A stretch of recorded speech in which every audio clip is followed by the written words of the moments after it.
This is Decentral Lens, distilling the crypto news you need to know and why. Wow.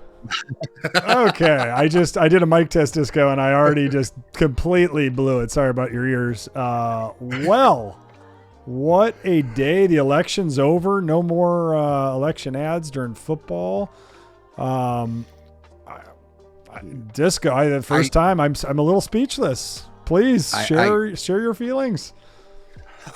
Okay, so feelings are all over the place. I think that the lens through which I choose to look at this day from a historical perspective is of the opportunity presented to, our industry and our country. And it's just, there's so many different arms and legs of the ramifications of what we witnessed. I know that we had a great conversation last week talking about, everything is probably going to change by the time we do our show. And we were wondering, is it going to be dragged out? Is it going to do this? What's going to happen? And I will say that, the political process from how it seems, played out, and the people have spoken, and holy cow, everything, I hate to be over dramatic, but literally everything has changed, from the past, 24 hours. Like everything that we've looked at in terms of media, in terms of polling, in terms of power structures, in terms of political parties,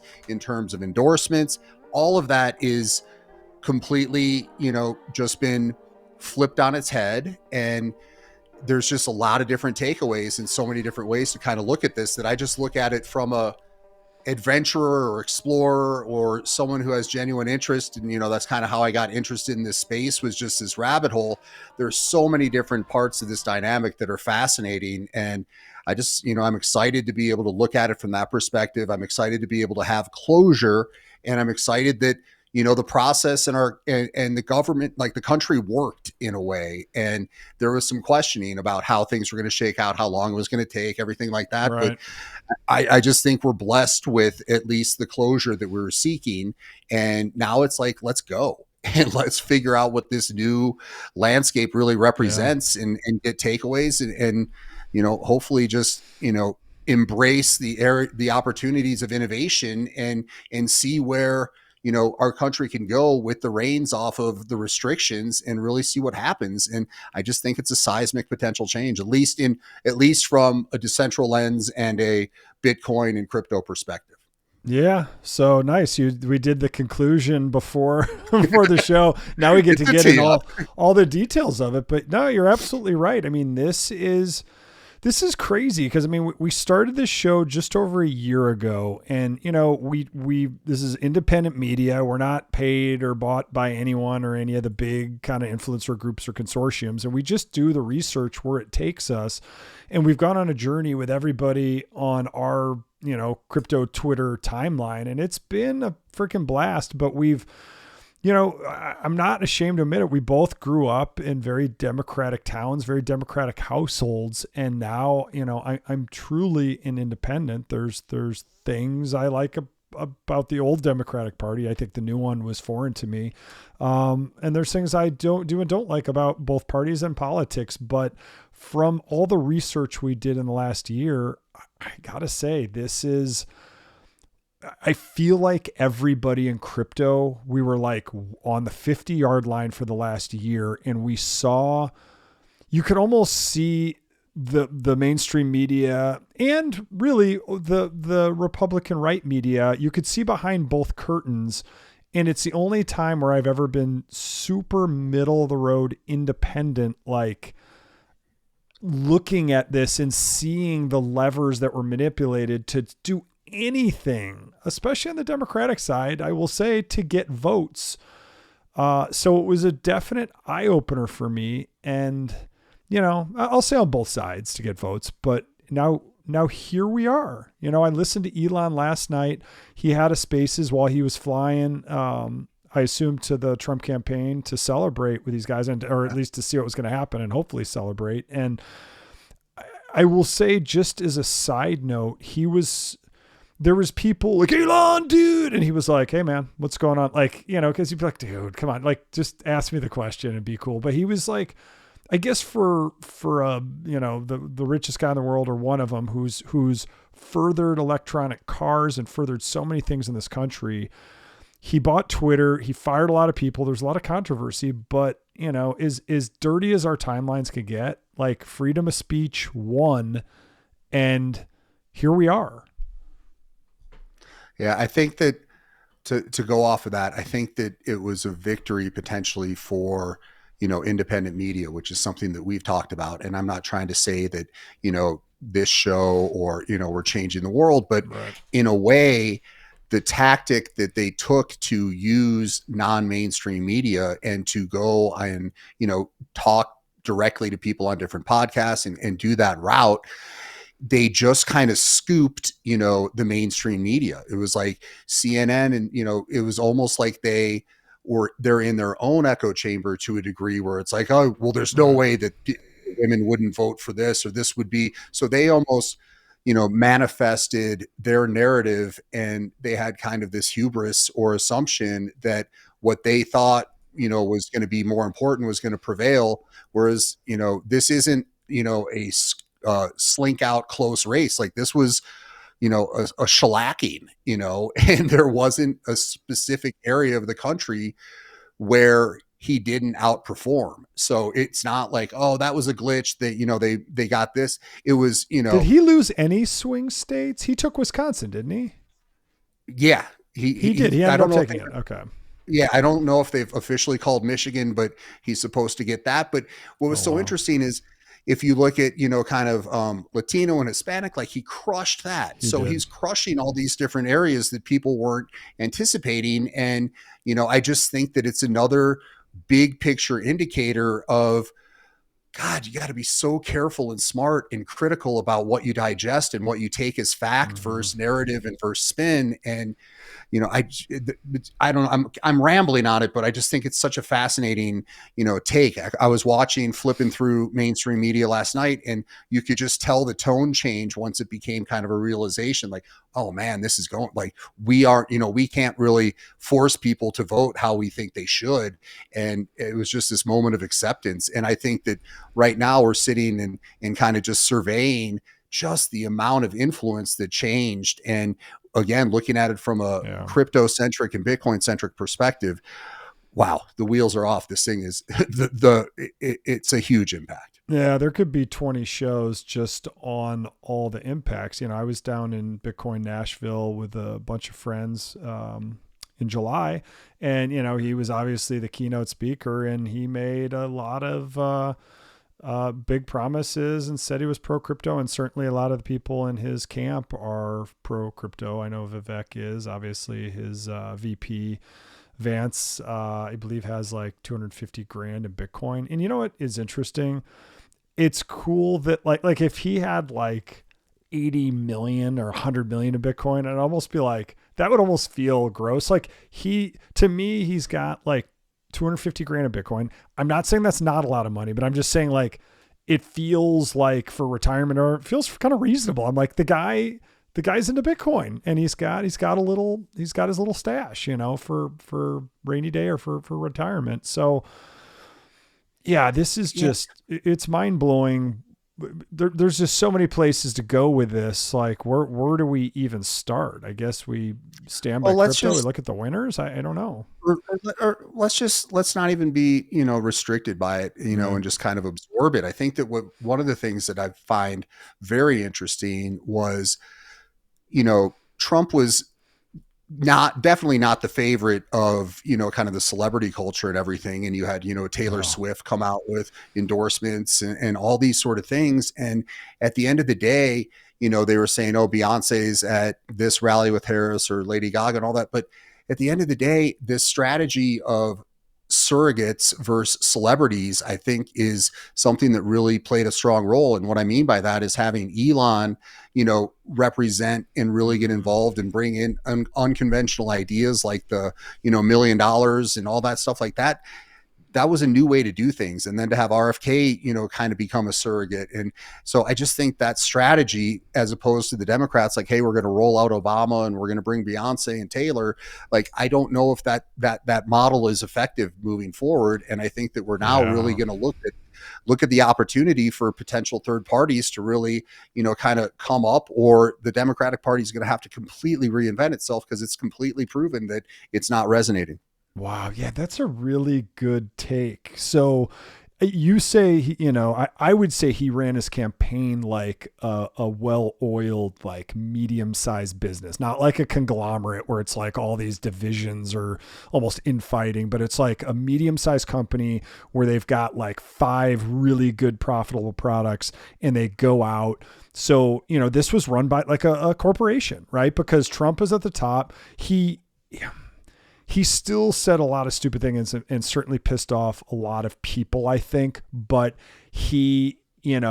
I came more into that camp through RFK, and people could say whatever they want about him. He's crazy, but I had a lot of health issues growing up, and there's some things that I agree with him in. And I think the healthcare system needs to be completely revamped and out of the clutches of big pharma and big hospital chains that literally control our country. Like, my healthcare for my family that I could get through my business, thank God, it's every year. If I think it only went up 8% this year. I was like, oh, phew, only 8. It wasn't 20 again. Like, it's the amount I pay and the amount I use these services are like, I'm probably ashamed to admit it, or maybe I'm happy to admit it. Like, I go to the doctor, like I'll get a checkup like every couple of years. Like, I don't need you poking and prodding me every year. I feel pretty good. But I was happy about that. But because he had Elon, who, obviously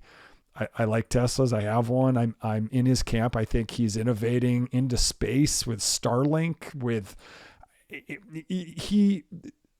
you can't even argue that he's not the best. He's the best entrepreneur of this era. There's not even who would even, like, you could talk about number 2s like a Bezos or a bunch of other people, but Elon, regenerative, energy with electric and cars, space exploration. He does it better than NASA. He does it better than Russia. He does it better than all the sovereigns. Like, and he's basically been vilified by our own country, which I found utterly bizarre. Like, yeah, I mean, he might be eccentric. You might love him or hate him, but he doesn't seem like him. And when he spoke last night, people were asking him. Most of the questions were really good. His mom came on. And I was like, this guy, he's approachable. He's approachable. Yeah, I think there's something that I hope people get from what you're saying, and I hope that it translates out there, which is, just because, like, Trump won in the way he did and Republicans won in the way they did, like, it seems like he's not, as you're saying, like, gloating too much or anything like that, but wants to get in and impact change. And I just, that I hope that it's not too broy, like, yeah, man, we freaking, I hope that we can look at it as a good opportunity, but, still operate with decorum and class and an understanding that, a lot of people are really, upset about how things went down, but, everyone's going to get over it, and we're going to live our lives, and we're going to hopefully, enter this quote golden age. And if we do, it's remarkable. I was thinking about this between you and I, we placed a relatively large bet in a way on X, and imagine how different things could be feeling doing this show today if the results were significantly different. And I'm not even just saying from the presidential perspective, but, we're seeing seismic shifts in the Senate. Officially is, going Republican. The House, they're looking to call that if they haven't already. I know the speaker has claimed the House. So just imagine how different we'd feel about, kind of going in on X and video. And that's based on kind of the faith in his entrepreneurial vision and what he will try to create. So it'd be a different tone if we're doing the show, today on X had things shaken out differently. Yeah, 100%. And if Kamala had won, we might be thinking right now, like, is X going to get censored? I mean, they talked about that word malinformation all the time. And I think, that right now in America, I think this has been true for a couple decades now, maybe since the Bushes, maybe even before, but it really feels like there's two narratives, and many people are buying in to one or the other. And those narratives, like, I feel like in my adult life, this is the first time I've seen where they almost entirely don't overlap. There's like no overlap on the he said, she said. And obviously, Elon said it best last night. It'd be like, if you want to hear what Trump actually says, just listen to what he said. Listen to the clip. Don't let the clip be manipulated in a montage for you. And that's true on both sides. The Democratic Party, like I said, I grew up in a Democratic household mainly, and a Democratic town. I guess it was mixed. It was more purple, but the Democrats used the playbook that they've been using for 20 or 30 years. It was roll out the celebs, like you said. It was pro-choice, which agreed. Personally, I'm 100% with that and women's rights. But they rolled out that playbook, and then they just kept vilifying him. And I think because of inflation, there's a lot of reasons that we're going to get into, because of inflation and the economy and people's day-to-day real world, they were feeling it, and they were feeling like the Democratic Party had lost them. And who knows how many of these folks were, when you're not doing well, you tend to vote the other party in. It's like the lesser of two evils. Well, and you just forget what happened before. That very well may be the case, but I think, the best quote I saw was that Elon, once he got involved, literally went to Pennsylvania, didn't leave. And when there's a problem and there's a possible solution, which Pennsylvania was obviously the linchpin of this whole campaign, really, they said he went to Pennsylvania and he found the lever, and he just jumped up and down on the lever for 3 months. That's what he did. I mean, the guy, he's an entrepreneur. He knows where the pain points are and how to open things up.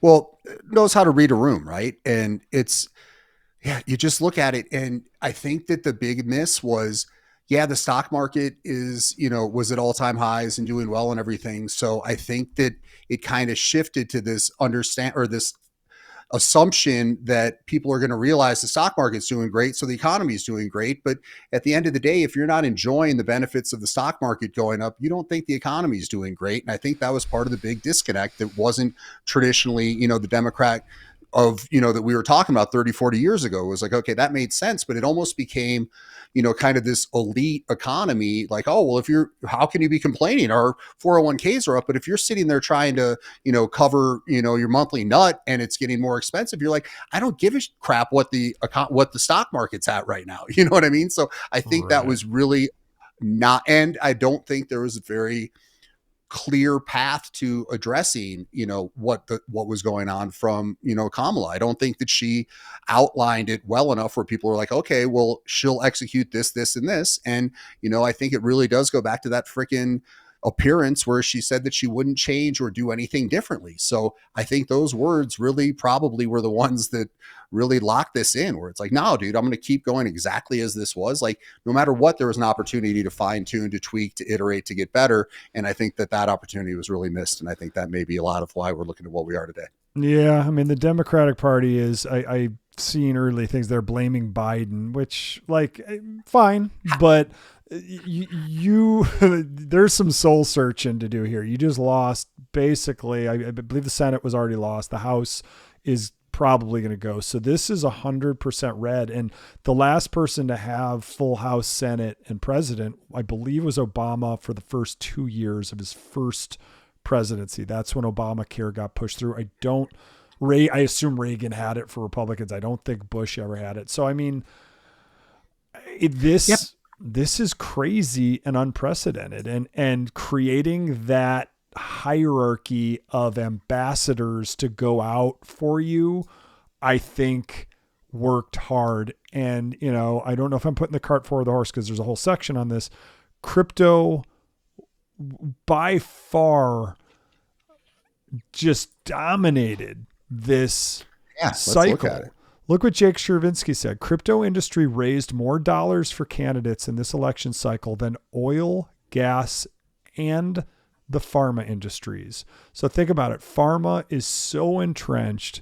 Like I said, I grew up with health issues, and like doctors, it's all about prescribing stuff. It's not about eating well or getting rid of seed oils, which actually helps inflammation and your body get healthy on its own. It's always medicines like that you can be hooked on for life. And the fact that crypto spent more than oil and gas, which, from the Rockefellers on was, controlled politics and controlled everything in this country. And now crypto spent more. I'm not saying that can't come with problems later, but the crypto industry came to play.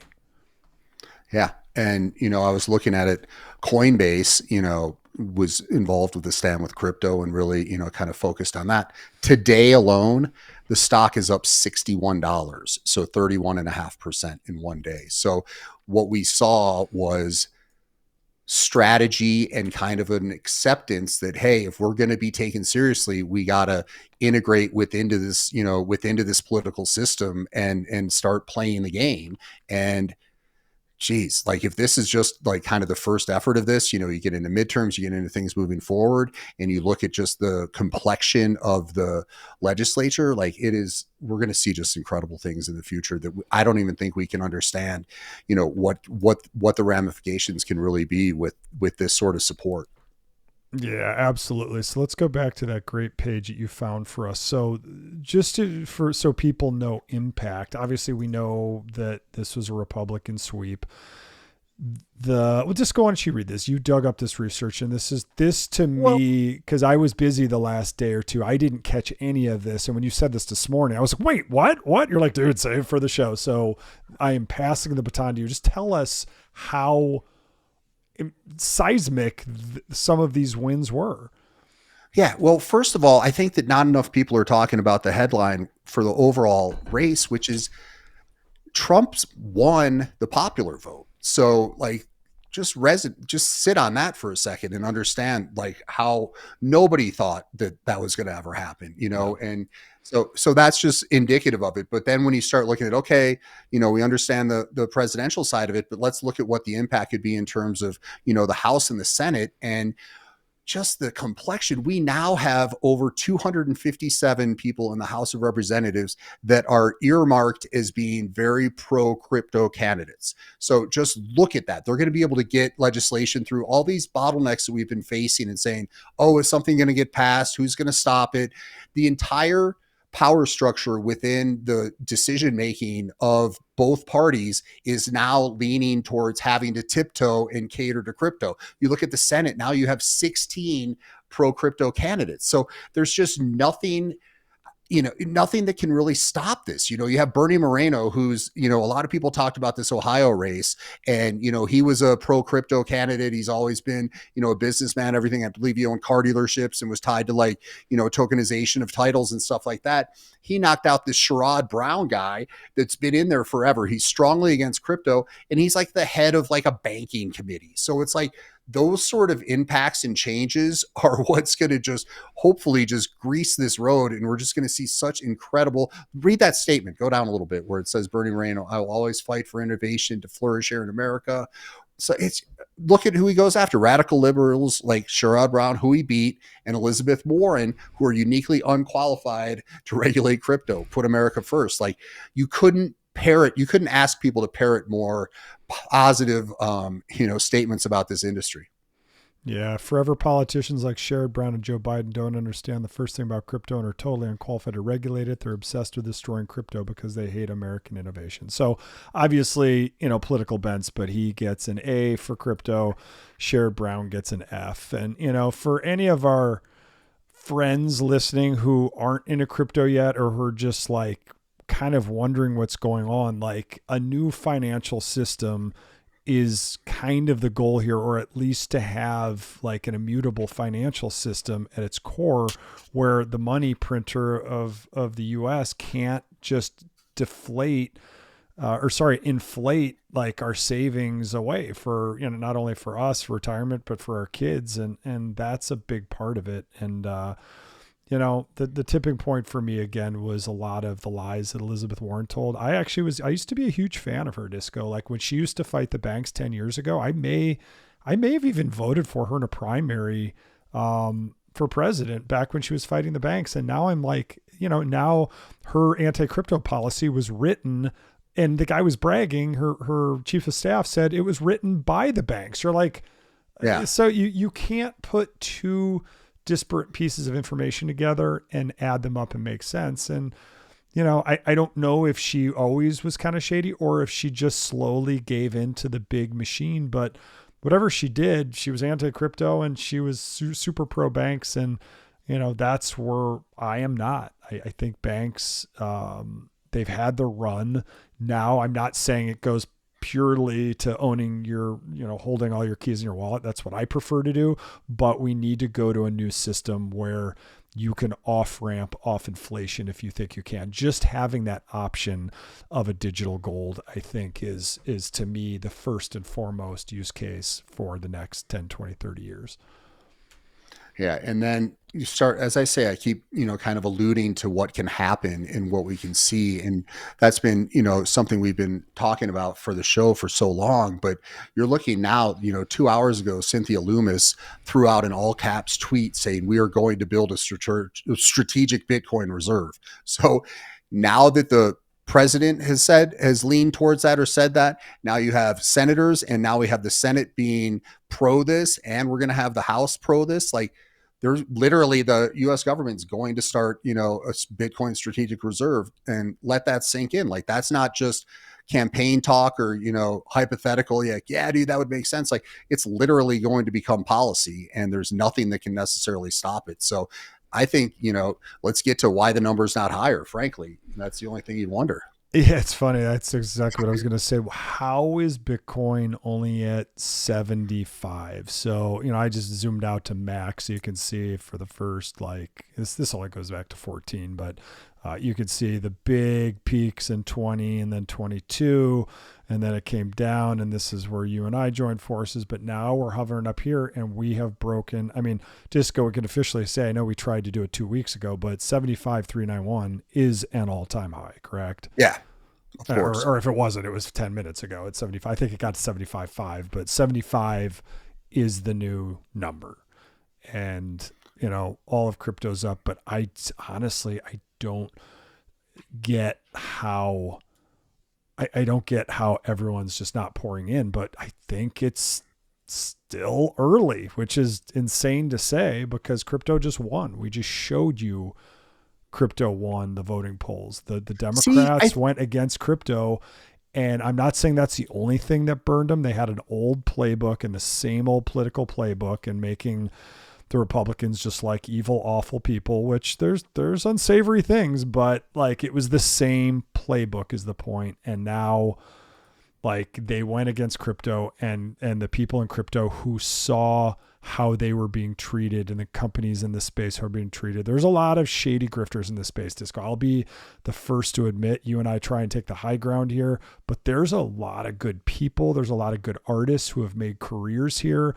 There's DeFi, there's so many new financial tools that are changing how finance is done, how you can hold wealth and preserve wealth. Like it's illuminating, but it's just, I don't know. So many thoughts, so many emotions. Well, I think that we'll see, and I'm no ETF expert, but I think that we'll see, a kick up in the overall price once everything kind of settles after the action today. I know, like out of the gate, someone was tweeting out like in the first, 20 minutes, there was like $1 billion in inflows. So yeah. I think that that'll probably settle after market a little bit, and we'll maybe see, some other price discovery. Of course, you're going to have some people take profits on, because we have more sophisticated traders in this space now. So there's going to be people taking profits off of this run up and things like that. But I thought you touched on something that I think is really fascinating, which is we're almost looking, you said we're still early. And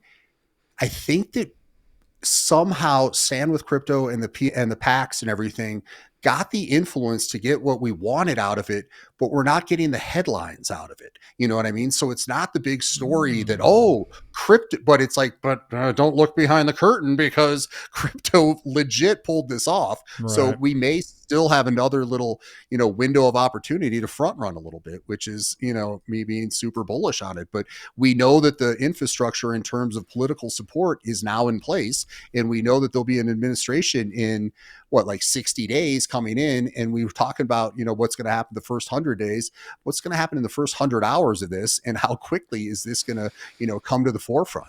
Well, I think we know what's going to happen in the first hour is I think Ross Ulbricht will be freed. Yeah. I think, didn't Trump say he would free Ross Yeah. Ulbricht? Oh, 100%. Yes. Okay. So, I mean, he's a complicated character, but like a lot of those charges against him actually were dropped that people don't know. It was kind of created to cause confusion. Like Silk Road, there was some seedy stuff being sold on there, but there was also a very free market. So it's complicated. It's complicated, but I think the whole murder case was actually dropped. But people don't know that because it's like he went to jail for life. Like you assume that's a part of it, and I don't think it was. So him getting out will be very interesting. And I what's he been in for? It's probably been 10, 12 years now. Like, good for you, man. Yeah. And then, it's hard not to bring up Double G and how he's feeling today in terms of Mr. Gensler. But, that's going to be a moment of,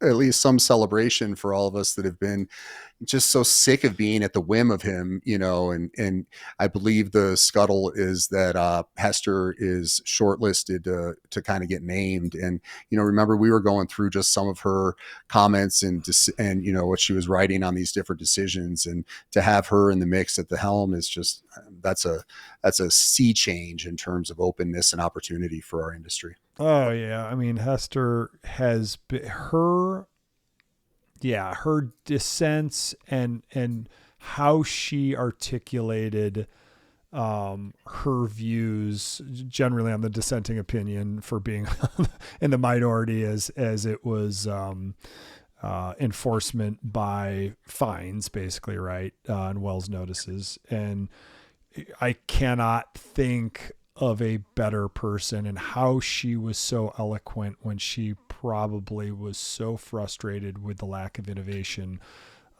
within the SEC is commendable. So Hester, thank you. Definitely a salute. You never saw these. I forgot I had these. I actually made these for when people make comments, but my friend Chad introduced me to that. So I could be like, some makes a comment and be like, oh, yeah. So which leads us to this plug. If you're watching the feed on X and you click in, you can make comments and become part of it. And we encourage everybody to ask questions and to be involved, and let's just kind of have this conversation. The heart. Gotta have the heart. My daughter made fun of me of this one because I think I got the hand wrong. She was like, Dad, it's not down. It's supposed to be like this, you dummy. Yeah, she's right. Yeah, so I gotta change it because this one, it looks like you're like, yeah, there's a lot of things it could look like. It's like you have a pinch of salt by your side that you're about to throw over your left shoulder for good luck. But yeah, I mean, if Hester was in, that'd be great. Yeah, and it makes me think right before, as we were doing the research and Trump won this morning, I was like, Gary Gensler and maybe Elizabeth Warren, but Gary Gensler lost, and he probably helped lose this election big time because he galvanized, because remember the Wells notices, everyone was like, I'll pay it. And everyone was backing down. And then who was first who finally stood up to him? Was it XRP or was it Coinbase? Somebody finally stood up. Maybe it was the Winklevi. Somebody finally stood up to him, was like, we're fighting back. And I remember, I think we were doing the show at the time. You and I are like, I want to fight back too. Like, I want to, yes. It gave everybody the power to be like, wait, why aren't we going after them? And with the whole Chevron doctrine and the change there, not giving certain governmental entities carte blanche to just make up rules without congressional oversight. That rule I thought would already open the doors and change it. But now, I mean, I assume Gary Gensler's getting his CV ready. If anyone will take him, I assume people will. Maybe he'll go back to MIT or something, but I can't imagine. I think his term ends mid 2025 or maybe late. I think it's like late spring 2025, but Yeah. I mean, would he really want to stick around? That would be utterly bizarre. Yeah, but I think we kind of talk about, how everybody goes into their kind of, rabbit holes and camps and looks at it through, the lenses of what you're most, vested and interested in. So, we think we've been going more towards runes, ordinals, Bitcoin, and looking at things from that lens. But you think of all of the different, chains and operations that have been served wells, across the industry. So it's interesting to really think that this is not just a victory, just, oh, Bitcoin's going to do well from it. You look at Yeah. DeFi overall, you look at Solana, and you look at, Solana's now chances for ETF, because it's not like Gensler said, ETH is the only smart contract platform that can do one. So all of these opportunities are really now opening up. And what I think I'm most bullish about is not necessarily just, the number go up, because I get a little bit bored just thinking about that. And I was thinking about what made me interested and passionate in this space. And it was really to see what people could build and how we could really make processes in the world, operate at a different level and a better level and a more kind of fair and interesting route. And I feel like this sort of, kind of blanket being lifted will enable people to be like, dude, F it, let's try to build that and let's try to do that. And I feel like, some of the imagination had been sucked out of the innovation in terms of concepts and in terms of trying to develop things, just because you had this kind of quicksand hanging over of like, well, we might get a Wells notice, or this might not work with that. Fear. We don't know the rules of the road. Like, So who wants to start? You can't create well. Yeah. You can't create well if you feel afraid of what you're going to create. So that's kind of what I settled down, where I was like, dude, this is so exciting, because it's going to let people create without fear. And when you're a artist or a musician or a painter, and you're not trying to be like, dude, I don't know if this will work or not, and you have that freedom to flex your thoughts and to build,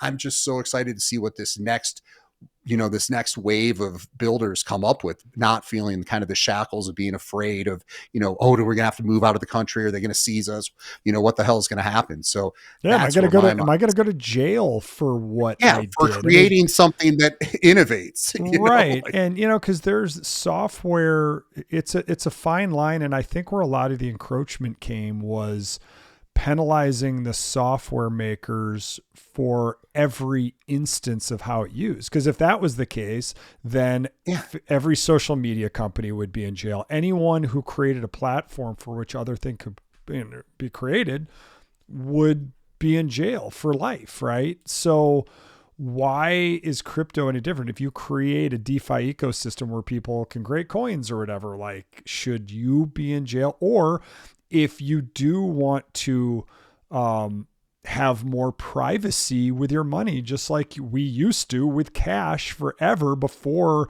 the credit card companies literally inserted themselves. And the credit card companies, I don't think people realize this. It's obvious, but maybe it isn't. They take 3% cut of every single thing pretty much that we purchase here in America and across the world. So I don't want to give 3% as both the consumer and the business owner. The business owner has to either raise his prices or eat that 3%.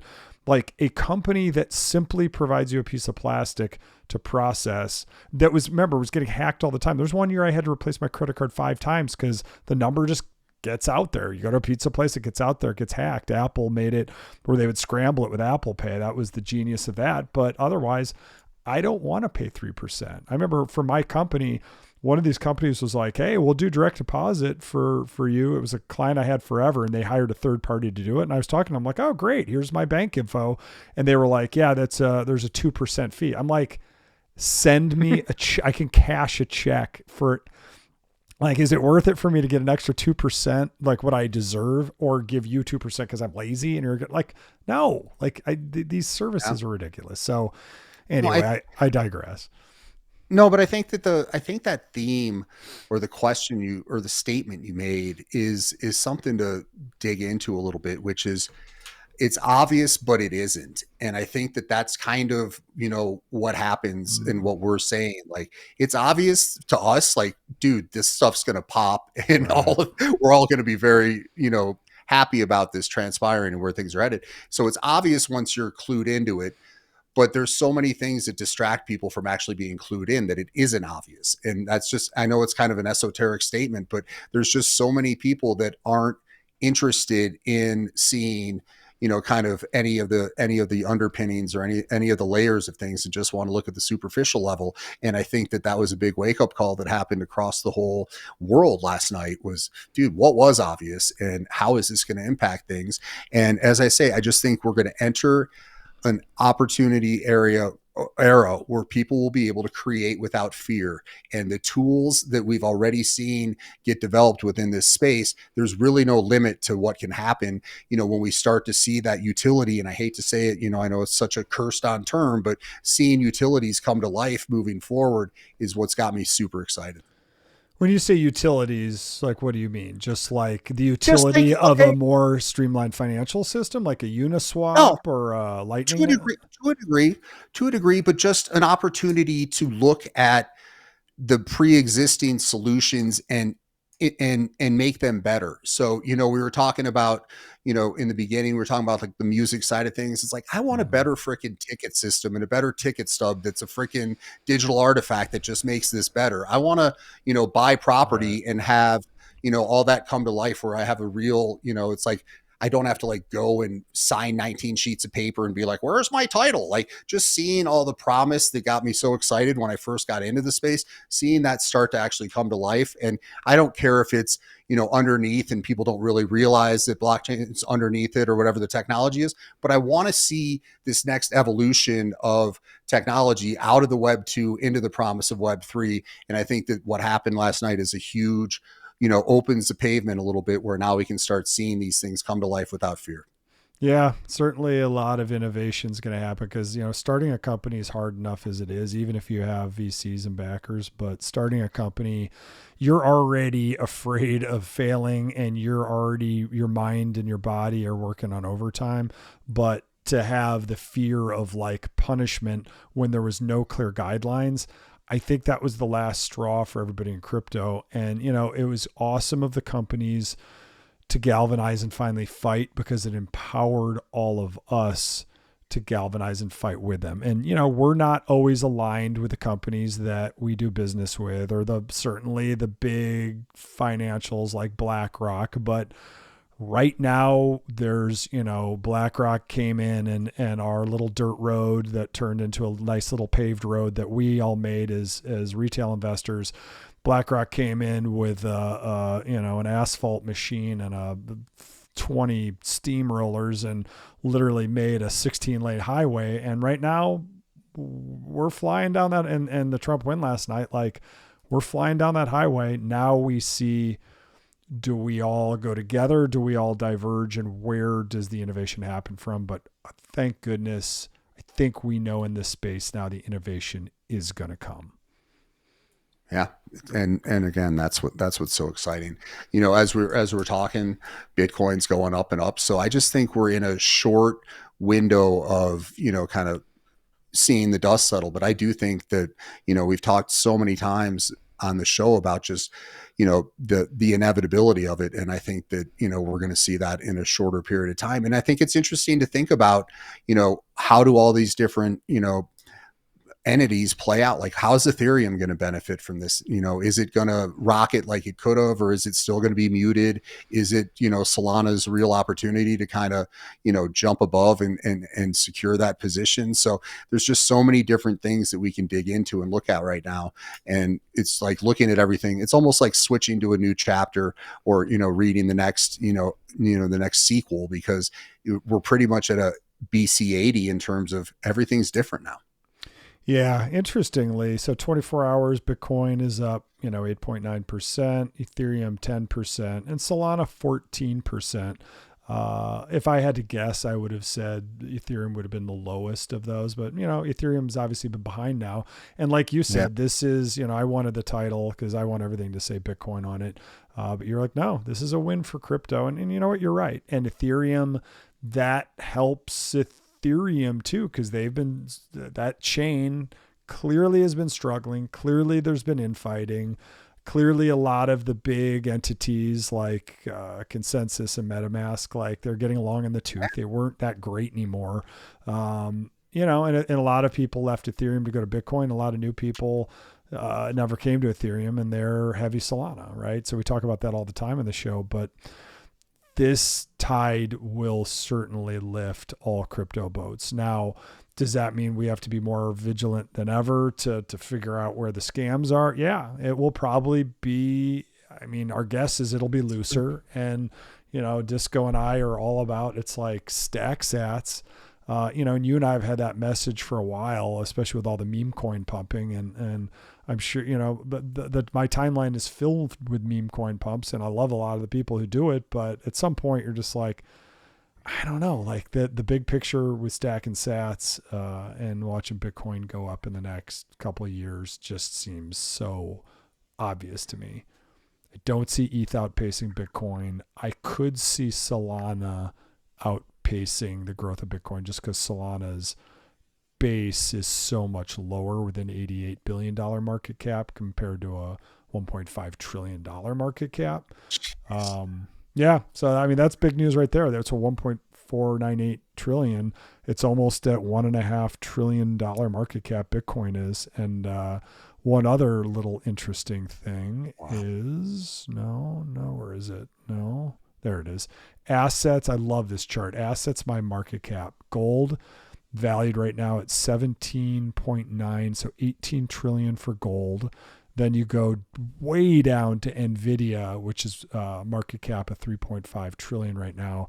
Apple's 3.4 trillion, Microsoft's 3.1 trillion. Then you go down to Alphabet at number 5 at 2.1 trillion, Amazon at 2.1 trillion, Saudi Aramco, obviously their big oil conglomerate there at 1.75 trillion, silver at 1.7 trillion, and at number 9, passing Meta, Bitcoin at 1.49 trillion. Meta's at 1.429 trillion. And the one who called Bitcoin rat poison squared, Berkshire Hathaway, is number 11 at just over a trillion at 1.006. So just past Meta, it's below silver. It's not like this means anything, but it's Bitcoin. It kind of does. Like it having an entrant in the top 10 with momentum is really freaking representative of the legitimization of a new asset to infiltrate what was the old era of, Web 2 FANG. So I think it's very significant. Yeah, absolutely. And I don't think people realize, like I went curling last night and I hung out with a bunch of folks, and none of them were into Bitcoin, all 8 of us, except for me, obviously. And they were like, no, it's not going to, like, the stock market's going to rip. Like, you got to buy gold. Do you know about gold? I'm like, I know about gold. Like, pretty aware of gold. Like, I like gold, but I said, but Bitcoin's gotta be in a radar. They're like, in what world does Bitcoin as like a reserve currency? That means everything else has gone to hell in a handbasket. I'm like, not necessarily. When you have an off ramp, it forces the government and the Fed to be more responsible with their money printing, and to realize if people have no off ramp, they can do whatever they want. If people have an off ramp, they have to like convince the populace either pay more taxes or tell us why you're printing more money to inflate it away. And I think people who have woken up are tired of that invisible tax or theft, which is the inflation or the depreciation of your money that you've already made. Yeah, I think I go back to, and this is kind of an interesting thought potentially, like I go back to when I tuned into the Trump town hall, like crypto town hall, when they were doing the World Liberty, and they got Trump out of the building, off the stage before they got into kind of the DeFi and the coin stuff. But his I told you this right after I listened to it. I was like, his openness and understanding of crypto as a force, it really did impact me. I really did think that he did take the time and did have a genuine understanding. He's like, my kids, they're all really into this. I know all the young people are into it. He's like, it's kind of like learning another language, which is harder for older people, but he's open to it. So I just think this openness to it is part of this, you know, theme of, kind of innovation through kind of the devastation of the traditional norms. And I think that's what we really saw. And I think that that's what I'm excited about. Like, I'm excited that the Democratic Party, despite being, very affiliated over the years, I'm excited that it got, knocked out, because it's going to have to quote Joe Biden, it's going to have to build back better.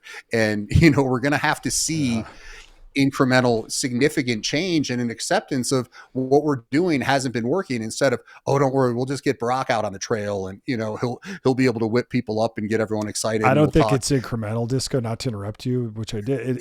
It's not incremental. They're going to have to reinvent the playbook. And you made a really good point about maybe other parties. Like, maybe the first step isn't necessarily a third, fourth, and fifth party to form coalitions. Maybe now it's forming those coalitions kind of like Trump did with Elon. I don't think Elon was, he wasn't a staunch diehard Republican. I don't think, obviously RFK wasn't. He's from the most Democratic family in the country, where his uncle and his dad, got shot, for trying to help the world. I think those were two very, very pivotal people in the history of our country. And I think they did try and make this country and the world a better place, and they lost their lives for it. But he brought in an ex-Democrat, and, and Elon and obviously Vivek and a lot of these guys are Republicans, but that playbook has to be adopted by the Democrats, and they're going to have to bring in different voices. And now that Elizabeth Warren has literally just won, she, starting January 25th or whatever that first day is of the new term, she has 6 more years, Disco. Like, have fun with that. Yeah, she's like leading a field trip to areas that no one's going. Like, she's on her own.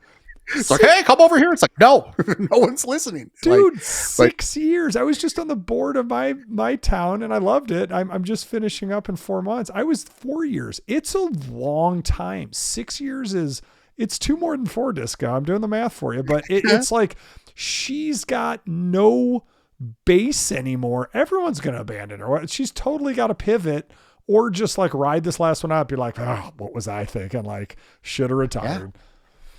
Well, and thing that was interesting that you're talking about the RFK, like, I believe that he wanted to be on the ballot for a Democratic primary, but they didn't do one, if you recall. Like, they didn't do a primary. So they said Biden will be it. And they also had a huge misstep in anointing Kamala without having any sort of open convention where it could have been an election. So RFK, he like went to the door and they said, no, you can't come in. So then he went independent.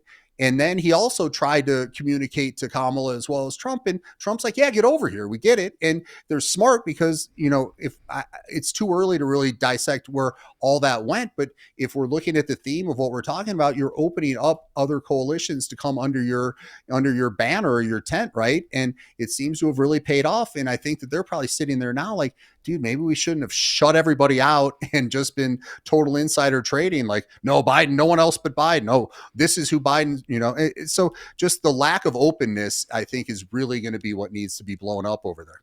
Yeah. And it shows you how much grooming is done to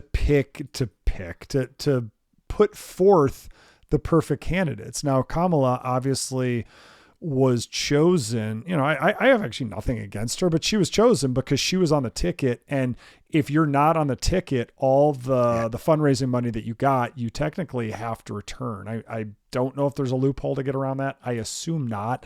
And obviously they had to pivot. What did they have? 2.5 months to pivot and really bring her up. So it was, in hindsight, obviously that was an uphill battle anyway, but the fact that they let it get to old back rub Joe, and, you know, with his state of mind, I thought 4 years ago, and I told you this, I get credit for this. 4 years ago when they debated, I was like, oh, he's there, but he's only half there. And I was screaming the horns before this one. I'm like, how is he even going to get through half of this? And he didn't. And even the announcers, who I guess retrace some of it on some of the more mainstream media stations, were like, whoa, that was the worst. And like, the break comes, the guy's got like, he's got like a lash down his, he's got like a whip mark down like, his side of his cheek, or a hand slap, and it's like, Joe was in fine. Between a boxing round. Yeah. It's like you're making Rocky go back out there at the 13th round. Like, no, but I'm talking about the announcer who was like, wow, that was like, I'm a Democrat and that was terrible. After the break, he, hand slap on face. He's like, well, in his contract, he's like holding it, reading it like, oh, it does say in the clause, I can't say this, that, and the other. But it was certainly not a good moment for them, but it just showed you how blown away people were when the writing was on the wall. They'd been hiding him for years. So the Democratic Party has to reboot. You've got guys in there like Cory Booker. I mean, I'm not going to go in and try to figure out how to fix the Democratic Party, because for me, it's about innovation. It's about having a good, efficient government that has services. Like if you have a child with needs, special needs, like we want to support them. Like healthcare, that's a tough one, because I don't want half my salary to go to taxes to pay for healthcare, but I also want to make sure that people without means can get a broken leg fixed or get certain things fixed. So it's like there are certain things this country needs to provide. We can't all just be an island and take our own trash to the trash dump and burn it ourselves. Like the services help, but I think we've become so bloated that it is time to at least look at that and see what can be done.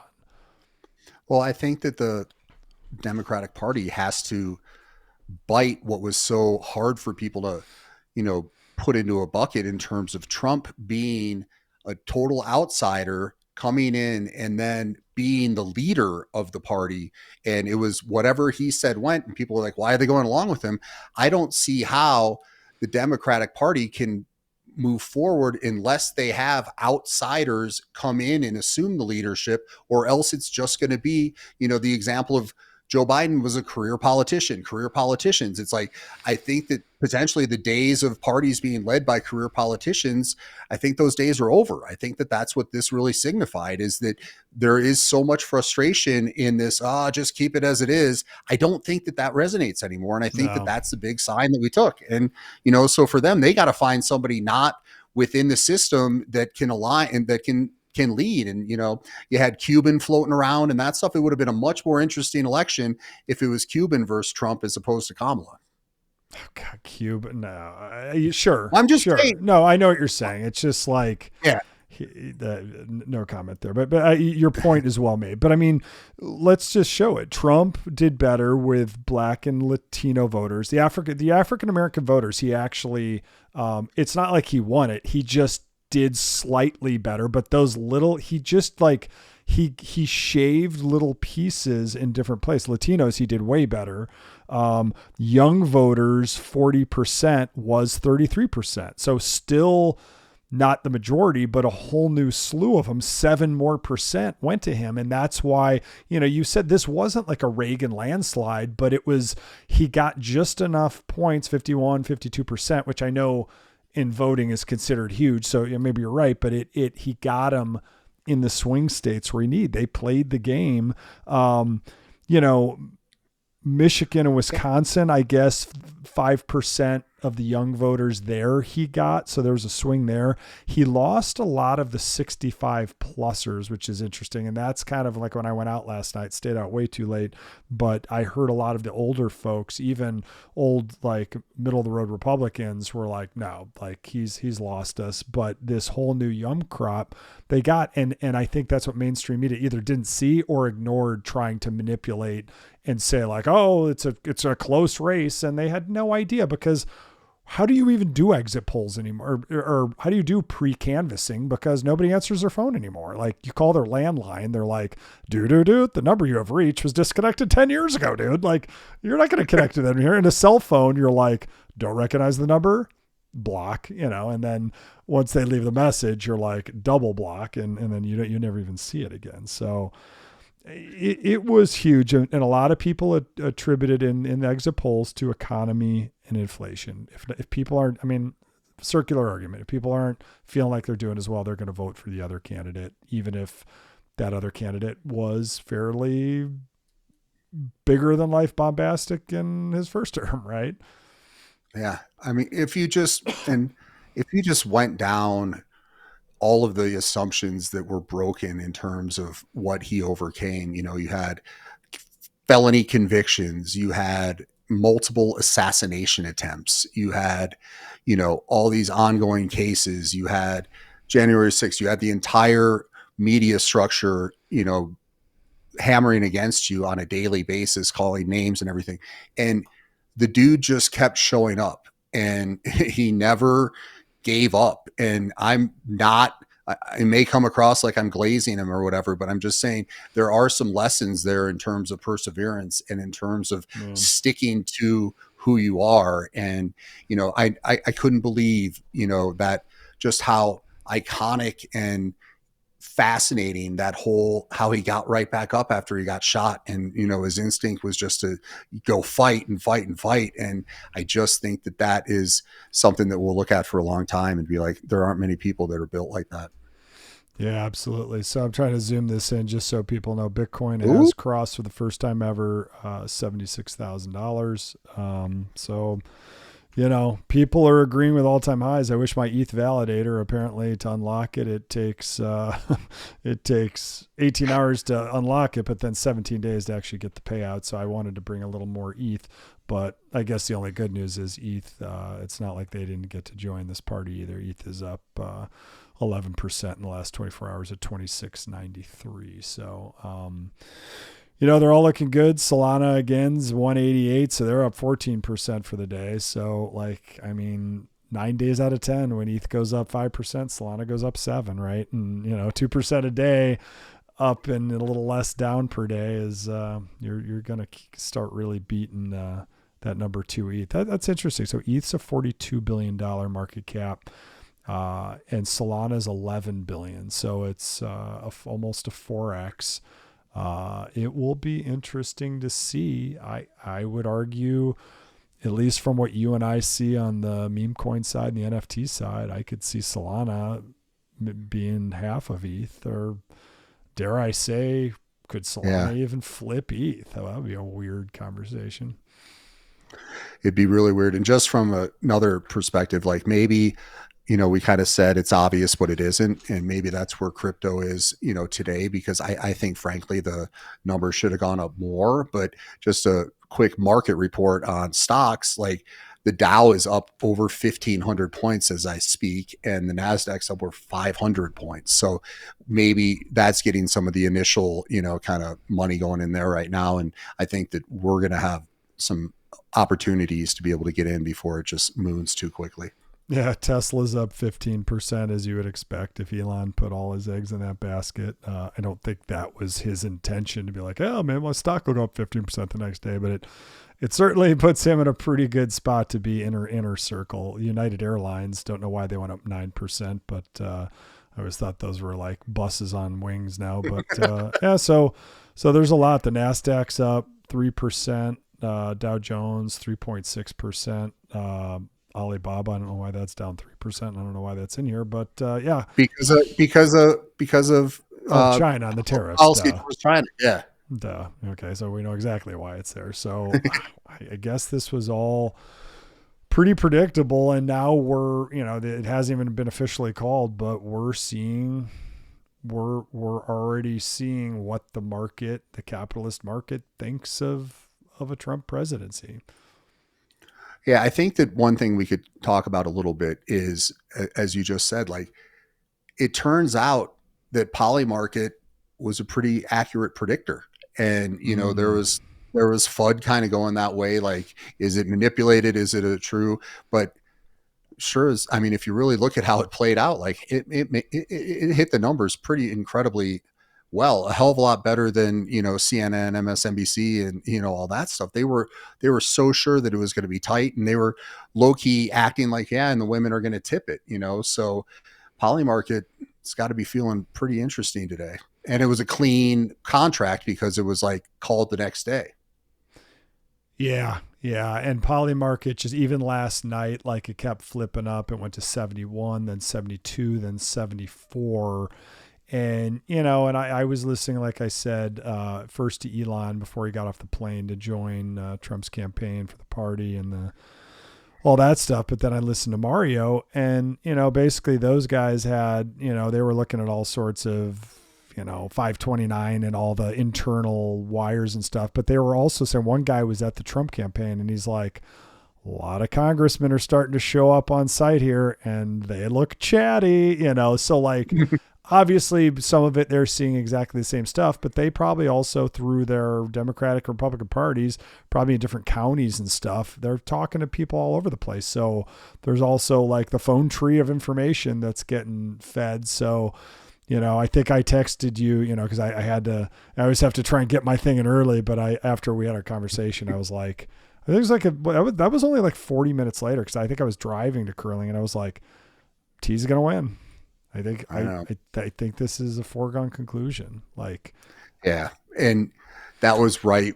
It was interesting. I received that and I'm like, I'm going to sit for a second. And then just watching, you just felt it. It just felt it shift in terms of the commentary. And it just became so obvious. They do like cutouts or cutovers over to the Harris campaign headquarters at Howard. And it was like, dude, nobody's excited. And then you go over to Mar-a-Lago and they're, dancing a Macho Man and going crazy and all that, which is my one big side peeve is the music selection and the dancing.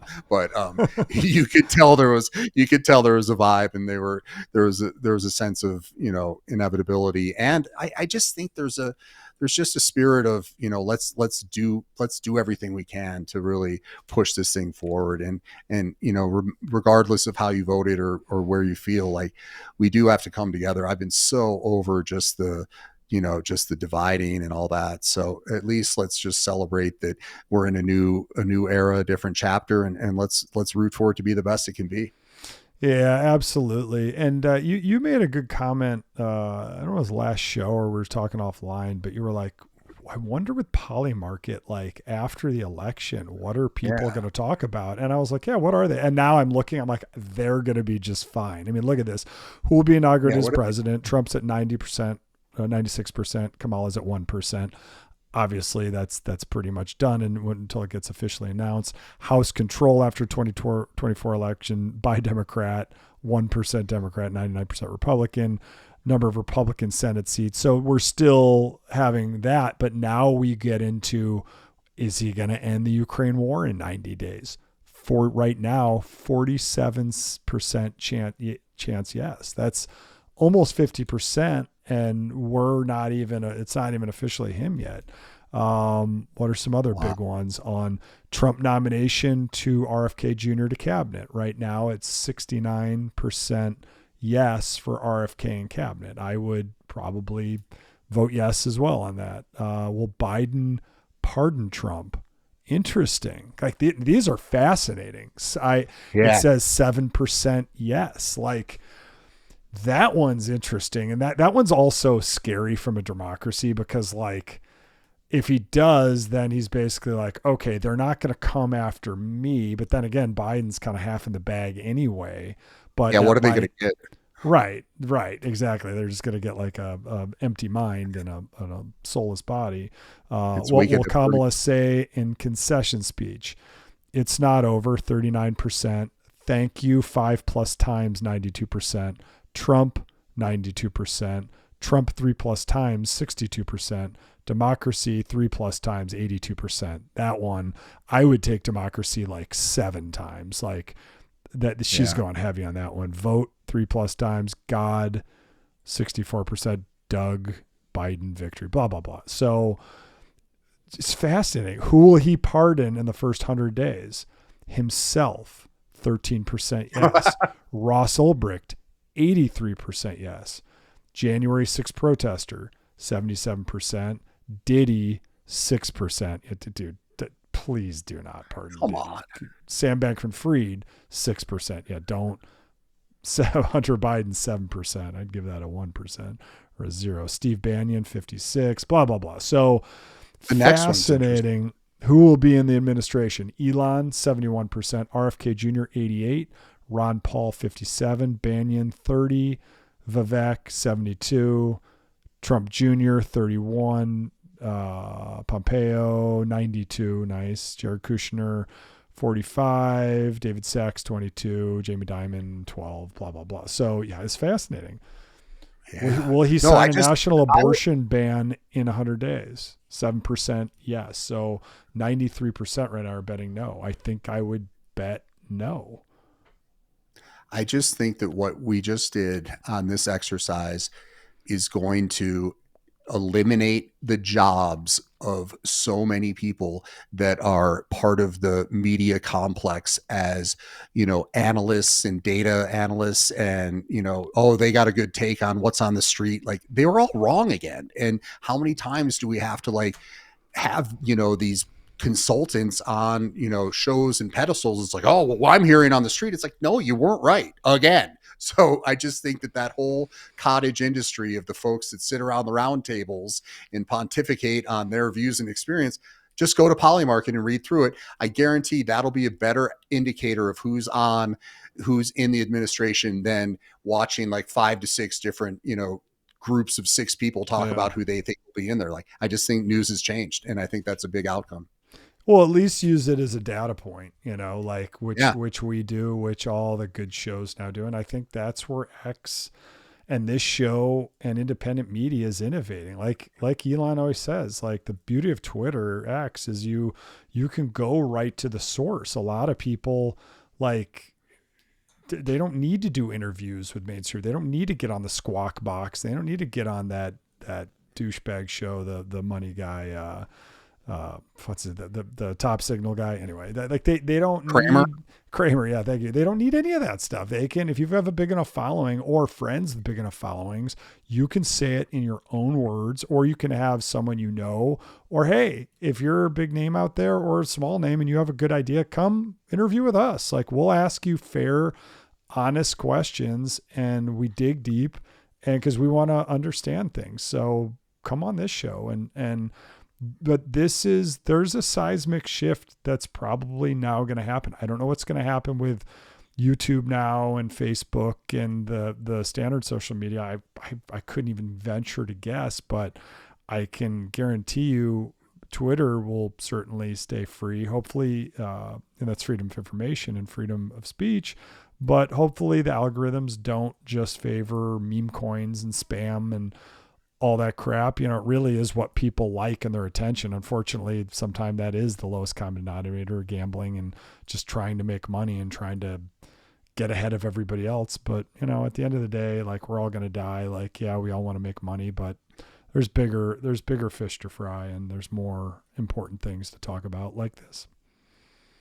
Yeah, it's, as I say, there's so many different ways to absorb this. And again, I choose to be bullish, and I choose to look at it as, we're entering another era of opportunity, and let's just be excited about seeing how things develop and where we can go.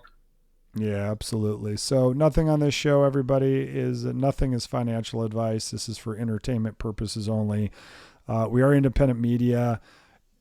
Give us an idea, or if you have a cool project that you're working on and it's authentic and you're really into it and it's not just bag pumpy, like talk to us, because we can make you we ask tough questions and we ask fair questions, and we break everything out into clips for shorter attention spans. And, you know, we like to get to the bottom of things. And that's how in the last year we've gotten to kind of the information we have today. And it feels good and it feels empowering to be here, but we want to talk to you too, because the interviews are a big part of that. So Disco, anything else you want to say or want to take us out as I get the ending ready?